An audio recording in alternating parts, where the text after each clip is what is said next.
बांग्लादेश की पूर्व प्रधानमंत्री शेख हसीना पर इंटरनेशनल क्राइम ट्रिब्यूनल ने अपना फैसला सुना दिया है।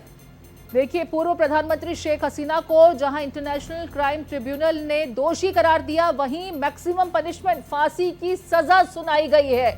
बांग्लादेश की पूर्व प्रधानमंत्री शेख हसीना पर यह बड़ा फैसला इंटरनेशनल क्राइम ट्रिब्यूनल का इस वक्त आप अपने टीवी स्क्रीन पर देख रहे हैं। बांग्लादेश जहां बीते साल जबरदस्त छात्र आंदोलन देखा गया था, भयंकर हिंसा देखी गई थी, इंटरनेशनल क्राइम ट्रिब्यूनल ने इस मामले की सुनवाई करते हुए शेख हसीना को इस पूरी घटना के लिए दोषी करार दिया है। शेख हसीना पर फैसला सुनाते हुए इंटरनेशनल क्राइम ट्रिब्यूनल ने फांसी की सजा का ऐलान किया है। इंटरनेशनल क्राइम ट्रिब्यूनल ने अपना फैसला सुना दिया है। बांग्लादेश की पूर्व प्रधानमंत्री शेख हसीना मामले में दोषी करार दी गई। निहत्थे प्रदर्शनकारियों को मारा गया, इसकी दोषी पाई गई और देखिए फांसी की सजा सुनाई गई है। इस वक्त की बड़ी खबर आपको दे रहे हैं बांग्लादेश से जुड़ी हुई। आज इस पूरे फैसले को लेकर के लगातार अपडेट्स आ रहे थे। बांग्लादेश में हालात काफी गंभीर बने हुए हैं। यहाँ पर जो स्थिति है बेहद संवेदनशील बनी हुई है और जिस तरीके से बंद का आह्वान भी किया गया था शेख हसीना की पार्टी की तरफ से, डेफिनेटली इस आदेश के बाद हालात और तनावपूर्ण होते हुए नजर आएंगे। लेकिन इस वक्त की जो सबसे बड़ी जानकारी है वो हम आपको दे रहे हैं। शेख हसीना को इंटरनेशनल क्राइम ट्रिब्यूनल ने बांग्लादेश में जो घटनाएं हुई थी, छात्र आंदोलन के दरमियान निहत्थे प्रदर्शनकारियों को मारा गया था, उसका दोषी करार देते हुए फांसी की सजा का ऐलान किया गया है। फांसी की सजा सुनाई गई है। आपको बता दें, इंटरनेशनल क्राइम ट्रिब्यूनल ने अपने ऑब्जर्वेशन में कहा कि निहत्थे प्रदर्शनकारियों को मारा गया, उन पर बम से हमले के आदेश दिए गए थे शेख हसीना की तरफ से। इतना ही नहीं, पूर्व गृह मंत्री पर भी आरोप लगे। शेख हसीना के अपराध में मानवता के खिलाफ साथ देने का एलिगेशन लगा। आईजी पुलिस अब्दुल्लाह चौधरी को भी आरोपी माना गया। शेख हसीना के खिलाफ ये मामला जुलाई और अगस्त बीते साल का ये पूरा मामला, बांग्लादेश में जिस तरह का स्टूडेंट अनरेस्ट देखा गया था, हिंसक छात्र आंदोलन देखा गया जिसने पूरी बांग्लादेश की सत्ता को हिलाकर रख दिया था।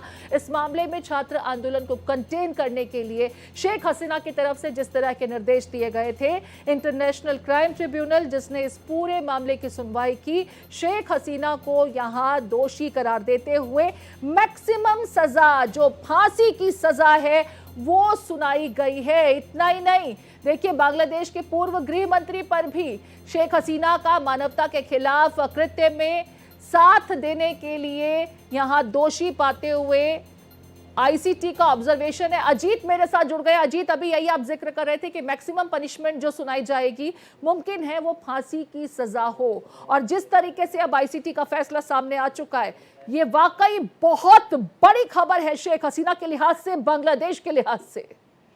बिल्कुल प्रीति, क्योंकि जिस तरह जब ये फैसला पढ़ना शुरू किए, जो ये 3 जजों की बेंच थी जिसकी अगुवाई जस्टिस गुलाम मुर्तजा कर रहे थे, तो उन्होंने अपने ऑब्जर्वेशन में साफ कर दिया था कि ये जो अपराध है उनके खिलाफ, मानवता के खिलाफ है, युद्ध छेड़ने का अपराध, ये बहुत गंभीर मामला है और इसके पुख्ता सबूत मौजूद हैं।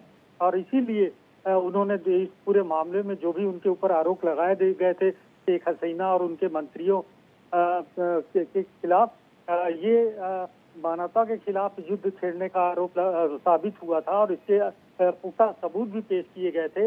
इसीलिए इस केस में मैक्सिमम जो सजा थी, फांसी की सजा, वो सुनाई गई है। और ये न सिर्फ बांग्लादेश के लिए, अगर भारत के लिहाज से भी देखा जाए तो बहुत बड़ी खबर है, क्योंकि शेख हसीना जब वहाँ से बांग्लादेश से जब निकली तो वो भारत में अभी तक शरण ली हुई है। अब सबसे अहम बात ये होगी प्रीति की, क्या बांग्लादेश अब प्रत्यर्पण की मांग करेगा शेख हसीना के लिए भारत से, क्योंकि ये फिर डिप्लोमेटिक। अजीत, वाकई भारत का जो संबंध है बांग्लादेश के साथ इस पूरे प्रकरण के बाद से बहुत अच्छा नहीं है। आप और हम जानते हैं कि थोड़े संबंध कटु जरूर हुए, और बांग्लादेश में जिस तरीके से हिंदुओं को टारगेट किया जा रहा था, अन्य तस्वीरें भी हमने देखी, और शेख हसीना को शरण देने के बाद बांग्लादेश में एंटी इंडिया वेव्स भी देखी गई। लेकिन क्योंकि भारत ने शेख हसीना को शरण दिया हुआ है, वो हमारी विदेश नीति का हिस्सा भी है, और जिस तरीके से अब हम यहाँ पर इस फैसले के तो विरुद्ध खड़े नजर आ रहे हैं, भारत का स्टैंड क्या होगा? प्रत्यर्पण के लिए अगर बांग्लादेश अब कहता है, क्योंकि आईसीटी ने शेख हसीना को मानवता के खिलाफ इस पूरे एक्शन के लिए, इस पूरे कृत्य के लिए दोषी करार दिया है, यहां से आगे हमारी कार्रवाई क्या होगी? क्या हम शेख हसीना को सुपुर्द कर देंगे? प्रत्यर्पण की अगर प्रक्रिया शुरू होती है, इंटरनेशनल प्रेशर भी यहां पर डेफिनेटली देखने को मिल सकता है। ये अपने आप में हमारे लिए थोड़ी एक ऐसी स्थिति हो गई है जो बहुत आसान नहीं होने वाली है। बिल्कुल, देखिए डिप्लोमेटिक अगर तरीके से देखा जाए तो भारत भी जब अपने यहाँ की अदालतों में जिनको अपराधी घोषित किया जाता है तो उनका प्रत्यर्पण हम करते हैं, तो चाहे वो अंडरवर्ल्ड के लोग हों या बड़े बड़े जो किलर हैं वो अभी भी लाए जा रहे हैं, तो उनके खिलाफ कई कंट्रियों में ऐसा भी होता है कि लिख कर देना पड़ता है कि भाई हम इनको फांसी नहीं देंगे। अबू सलेम को जब पुर्तगाल से लाया गया तो भारत ने पुर्तगाल को लिख के दिया कि इनको फांसी नहीं दी जाएगी। तो ऐसी भी शर्त भारत रख सकता है, क्योंकि यदि डिप्लोमेटिक दबाव पड़ेगा तो भारत को शेख हसीना को बांग्लादेश में सौंपना पड़ सकता है। लेकिन हो सकता है कि भारत की तरफ से ये एक शर्त डाली जाए कि उनके खिलाफ मौत की सजा नहीं दी जाएगी। ये इस तरह का एक रास्ता अपनाया जा सकता है। लेकिन सब कुछ यहाँ पर इस ऑर्डर के कुछ हिस्से को मैं अपने दर्शकों को पढ़कर के भी बता देती हूँ अजीत, जिसके मुताबिक शेख हसीना पर अदालत ने 1400 हत्याओं का दोषी मानते हुए फांसी की सजा सुनाई है। आंकड़ा कम नहीं है, 1400 लोग मारे गए थे अजीत, और उस समय जो हालात थे वो सभी ने देखे थे। पूरा इंटरनेशनल वर्ल्ड जो है वो उस समय बांग्लादेश में क्या हो रहा है वो देख रहा था, क्योंकि भारत पड़ोसी देश है और शेख हसीना ने भारत में शरण मांगी, भारत ने वो शरण दी। वो हमारी डिप्लोमेटिक पॉलिसी का भी एक कह सकते हैं कि प्रदर्शन था। लेकिन जिस तरीके से हमारे पास कोई शरण के लिए आता है तो हम उसे शरण देते हैं। उस वक्त वो वहां की प्रधानमंत्री थी और अनरेस्ट के दरमियान भागकर भारत आई थी। लेकिन अब आईसीटी का फैसला है जिसमें 1400 हत्याओं का दोषी पाया गया है। इतना ही नहीं, इसमें यह कहना 3 ग्राउंड्स पर दोषी करार दिया गया शेख हसीना को। लोगों को भड़काने का दोषी पाया गया, हत्या का आदेश दिया गया इनकी तरफ से, और दोषियों के खिलाफ एक्शन लेने में शेख हसीना नाकाम पाई गई। इन तीनों ग्राउंड्स पर दोषी मानते हुए ये जो मैक्सिमम पनिशमेंट हो सकती है, फांसी की सजा, ये वाकई बहुत बड़ा फैसला है। और मुझे लगता है कि अब भारत सरकार आगे यहां से क्या कुछ प्लान ऑफ एक्शन रहेगा, भारत का रिस्पांस कैसा रहता है, क्योंकि डेफिनेटली बांग्लादेश सामने से आकर कहेगा कि अब हमें सौंप दीजिए शेख हसीना को, आपने शरण दी। उस समय भी बांग्लादेश की तरफ से आपत्ति जताई गई थी। मैं आपके पास लौटूंगी, हमारे साथ पीके सहगल साहब जुड़ गए हैं। सहगल साहब, बहुत स्वागत है आपका भारत एक्सप्रेस में। सर, इस पूरे घटनाक्रम को आप किस तरीके से देखते हैं, क्योंकि आईसीटी ने शेख हसीना को यहां पर 1400 लोगों की हत्याओं का दोषी करार देते हुए फांसी की सजा का ऐलान किया है। यहां से भारत का क्या स्टैंड रहेगा, आप क्या समझते हैं? देखो, जहां तक भारत का स्टैंड है, भारत साफ तौर पर जानता है कि यूनुस सरकार से इसके अलावा कुछ और एक्सपेक्टेड ही नहीं था। ये तो कम्प्लीटली एक किस्म से नोशनल ट्रायल है। उन्होंने अपने अपने अपने अपने ऐसे लोगों को बिठाया जिससे पहले ही पता था, जिस दिन इसको गठन किया गया था उसी दिन पता था कि इसको डेथ सेंटेंस दिया जाएगा। और ये लोगों को एक्सेप्टेबल नहीं होगा, कबूल नहीं होगा। इसी को देखा, उन्होंने शूट एट साइट ऑर्डर दिए हुए, बड़े पैमाने पर कर्फ्यू लगा दिया हुआ है। उनको मालूम है कि बहुत बड़े पैमाने पर वायलेंस हो सकता है। उसकी पार्टी को एक किस्म से बैन कर दिया गया है। वास्तव में उनकी जबरदस्त कोशिश है कि जो शेख हसीना की पार्टी है, अवामी लीग, उसको जो मार्च में इलेक्शन होनी है, उसके इलेक्शन में भी उसको हिसाबत लगनी है। ये तो एक किस्म से शेख हसीना का नहीं, वहाँ की डेमोक्रेसी का जो खून है। और हिंदुस्तान, जहाँ तक हिंदुस्तान का ताल्लुक है, हिंदुस्तान कुछ भी कार्रवाई नहीं करेगा अगर शेख हसीना, ना ही किसी हालत में शेख हसीना को बांग्लादेश को सौंपेगा। ठीक है, आपका ये मानना है कि भारत शेख हसीना को बांग्लादेश के सुपुर्द नहीं करेगा। लेकिन सर, जिस तरह की स्थितियां बनी हुई हैं बांग्लादेश के साथ में, इस पूरे घटनाक्रम के बाद से ही भारत के संबंध बहुत अच्छे नहीं हैं। सभी जान रहे हैं, कटु संबंध हो चुके हैं। हिंदुओं पर बांग्लादेश में लगातार हमलों की तस्वीरें भी सामने आई, और उसके बाद जिस तरीके से लगातार हमारे संबंध और खराब होते चले गए, कोई स्वीकार करे या ना करे, लेकिन सभी जानते हैं कि स्थितियां अच्छी नहीं है। यहाँ से बांग्लादेश इंटरनेशनल प्लेटफॉर्म पर एक प्रोजेक्शन की कोशिश करेगा कि उनके यहाँ से मैसेकर का दोषी माना गया, 1400 लोगों की हत्याओं का आरोप लगाए शेख हसीना पर। भारत को लेकर के एक बैड लाइट प्रोजेक्ट करने की कोशिश होगी फिलहाल बांग्लादेश के हुक्मरानों की। देखो, भारत जो है उसके इंटरनल अफेयर्स में इंटरफेयर नहीं करेगा जी, और वही भारत के लिए अच्छा होगा। भारत इस समय स्ट्रेटेजिक साइलेंस करे, लेकिन वो साफ तौर पे कहेगा कि ये जो शेख हसीना को पनिशमेंट दी गई है डेथ सेंटेंस की, हिंदुस्तान इसको किसी प्रकार से एक्सेप्ट नहीं करता, क्योंकि ये चुनी हुई सरकार नहीं है। जी तो ये जो गठन किया गया था आईसीटी का, ये एक चुनी हुई सरकार से नहीं था, यूनुस का है। और यूनुस साफ तौर पे जानते हैं कि शेख हसीना उनका सबसे बड़ा दुश्मन है, क्योंकि शेख हसीना अगर वापस आ जाए तो यूनुस को नहीं छोड़ेगी। बिल्कुल वही रिलेशनशिप है जो इमरान खान और आसिफ मुनीर में है। जी आसिफ मुनीर साफ तौर पे जानते हैं कि अगर इमरान खान बाहर आ गए तो आसिफ मुनीर की कुर्सी जा सकती है, शहबाज शरीफ की कुर्सी जा सकती है। बिल्कुल उसी बात यूनुस जानते हैं कि अगर शेख हसीना को मौका दिया जाए तो यकीनन वो दोबारा आ सकती है पॉलिटिक्स में, और उसके खिलाफ बहुत बड़ी कार्रवाई कर सकते हैं देशद्रोह की। जी वास्तव में वो अमेरिका का प्लांट है, और एक बड़ी चुनी हुई सरकार आएगी, जी अब डिसाइड होगा कि रिश्ते नाते हिंदुस्तान के साथ ठीक कैसे हैं। जहाँ तक बांग्लादेश का ताल्लुक है, हिंदुस्तान जो है जब चाहे बांग्लादेश के घुटने टिका सकता है, जी लेकिन हमको स्ट्रेटेजिक पेशेंस दिखानी पड़ेगी, संयम बरतना पड़ेगा। बिल्कुल उसी माफी जैसे मालदीव के साथ किया था। जी अब देखो तो मालदीव कम्प्लीटली प्रो चाइना हो चुका था, लेकिन हमने अपना संयम नहीं खोला। आफ्टर ऑल वो एक साल के बाद मालदीव को साफ साफ पता लगा कि उसका सबसे बड़ा दोस्त कौन है, हिंदुस्तान है। अगर वहाँ कोई भी आपदा है तो फर्स्ट रिस्पॉन्डर कौन होगा, हिंदुस्तान होगा। इसी माफी श्रीलंका को समझ आया।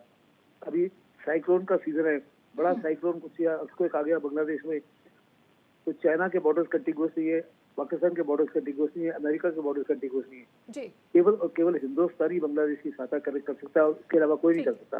ठीक है, हम बहुत महत्वपूर्ण पॉइंट्स आप सर बता रहे हैं। मेरे साथ मेरे सहयोगी आदित्य भी जुड़ गए, उनका भी रुख करेंगे। आदित्य, यहाँ पर बहुत बड़ी खबर है इंटरनेशनल रिलेशंस के लिहाज से भी, भारत और बांग्लादेश के संबंधों के लिहाज से भी, क्योंकि यहाँ से लगातार अब आगे हमारा प्लान ऑफ एक्शन क्या रहता है, हमारा रिस्पांस कैसा रहता है, इस पर सबकी निगाहें बनी रहेंगी। लेकिन इस वक्त की सबसे बड़ी खबर, शेख हसीना को फांसी की सजा सुनाई गई है इंटरनेशनल क्राइम ट्रिब्यूनल द्वारा। इसे किस तरीके से देखा जाए, जरा चाहूंगी विस्तार से हमारे दर्शकों को इस फैसले के बारे में जानकारी दें। और देखिए, जिस बात की आशंका थी प्रीति, लगभग वही हुआ है। और इसमें पहले से ही इस बात की उम्मीद लगाई जा रही थी कि इनको फांसी की सजा ही दी जाएगी। और जैसे ही कोर्ट ने अब से कुछ देर पहले ही ये बात कही कि इनको दोषी करार दिया गया है, तो ये तय माना जा रहा था कि शेख हसीना पूर्व गृह मंत्री, दोनों लोगों को ही फांसी की सजा दी जाएगी। आईजीपी जो कि वहाँ के पुलिस अधिकारी है, चूंकि वो सरकारी गवाह बन गए थे, उन्होंने जो मौजूदा कार्यवाहक सरकार है उसके मुताबिक ही अपने बयान दिए, और उसी तरह से उन्होंने पूरी तरह से जैसे वहाँ की कार्यवाहक सरकार ने चाहा उस तरह के उनकी सहयोग की है। तो तय बात है कि उनकी सजा मामूली होगी, लेकिन बाकी पूर्व प्रधानमंत्री शेख हसीना और पूर्व गृह मंत्री दोनों को ही फांसी की सजा दी गई है। और दोनों ही इस वक्त, अगर हम बात करें, जो 3 मुख्य आरोपी बनाए गए थे, जिनमें पूर्व प्रधानमंत्री शेख हसीना थी, गृह मंत्री थे, और आईजीपी वहाँ के पुलिस सर्वे सर्वा पुलिस अधिकारी, इन लोगों को बनाया गया था। उसमें से एक को सरकारी गवाह बना लिया गया। 2 लोग पिछले 15 महीने से भारत में शरण पाए हुए हैं। तय बात है वो भारत में शरण पाए हैं तो सुरक्षित हैं, लेकिन ऐसे में बांग्लादेश अपनी विदेशी और कूटनीति प्रयास से उनको हासिल करना चाहेगा, जो कि जिसमें कि वो असफल रहने वो वाला कह है। सकते हैं, लेकिन ये भारत का अपना कॉल होगा कि वो क्या प्रत्यर्पण के लिए तैयार होंगे। क्योंकि जैसा कि अभी हमारे साथ पीके सहगल साहब भी जुड़े हुए हैं, उन्होंने सीधे तौर पर कहा कि चुनी हुई सरकार नहीं है, आप बंदूक के दम पर तो किसी से कुछ भी कहलवा सकते हैं। आपने बिल्कुल ठीक कहा कि जो आईजी पुलिस हैं अब्दुल्ला चौधरी, उन्हें भी आरोपी बनाया गया, लेकिन क्योंकि वो गवाह भी बन गए इस पूरे मामले में, ऐसे में पूर्व गृह मंत्री, यहां पर उन्हें सजा सुनाई गई है, शेख हसीना को सजा सुनाई गई है। यहां पर वो बयान दिलवाए गए जो इस वक्त यूनुस साहब के नेतृत्व में जो सरकार काम कर रही है, कार्यवाहक सरकार ही है, लेकिन जैसा चाहते थे वैसी बयानबाजी हुई। ऐसे में भारत सरकार की तरफ से ये कहा जा सकता है कि क्योंकि ये चुनी हुई सरकार नहीं है, लिहाजा हम आपकी बात को न मानने के लिए पूरी तरह से आजाद हैं, स्वतंत्र हैं। इसे आप कैसे देखते हैं आदित्य? और भारत के लिए फिलहाल क्या आप मान रहे हैं कि एक ऐसी स्थिति हो गई है जिसमें हमें इंटरनेशनल सिनेरियो में अपना प्रोजेक्शन भी क्लीन रखना है, और बांग्लादेश के इंटरनल मैटर में हम भले ही इन्वॉल्व न भी होते हों, लेकिन हमारी तो एक पॉलिसी है ना कि अगर हमारे पास कोई शरण के लिए आया है, हमने शरण दे रखा है, और उसके बाद में हम उन्हें सुपुर्द कर दें और वहां तो फांसी की सजा होने वाली है, हम ये कंडीशन रख सकते हैं कि आप उन्हें फांसी की सजा नहीं देंगे। इस तरह की शर्तों की बार्गेनिंग की भी बात की जा रही है। आप क्या समझते हैं इसे? देखिए भारत बहुत ही अपनी हर चाल कूटनीतिक चाल विदेश नीति को बहुत ही सूझबूझ के साथ चल रहा जी। है और इसमें किसी भी तरह से बांग्लादेश की कार्यवाहक सरकार के किसी भी पासे में फंसने वाला नहीं है। भारत अपने हिसाब से चल रहा है और वो ऐसे में जब किसी भी तरह का कोई विदेशी यदि दबाव बनता है तो भारत को मालूम है ऐसे में किस तरह से उसको जवाब देना है और किस तरह से हैंडल करना है। अब तक कार्यवाहक सरकार किसी भी तरह से भारत को अपनी तरफ मिलाने में या भारत को पूरी तरह से मनाने में या उसको समझाने में सफल नहीं हो पाई है।